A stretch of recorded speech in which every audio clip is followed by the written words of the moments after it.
Gas prices are brutal, but what if you could save $1,000 a year at the pump? Here are 7 simple tips that actually work. First, keep your tires inflated to the right pressure. Low tires mean more resistance, which burns more fuel. Check them once a month. It's quick and free. Number 2, accelerate smoothly and avoid slamming the brakes. Aggressive driving can lower fuel economy by 20% or more. Number 3, take unnecessary weight out of your car. Every extra 100 pounds can cost you 1 to 2% in fuel efficiency. Number 4, combine errands into one trip. Short, cold engine drives eat up way more fuel. Number 5, use cruise control on highways. It keeps your speed steady, which saves gas and your sanity.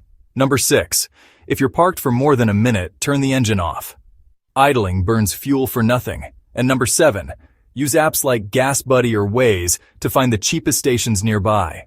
Over a year, that alone can save you hundreds. Use these tips together and you'll keep more than $1,000 in your pocket every year. Like this video if you're ready to save, and subscribe for more money-saving hacks.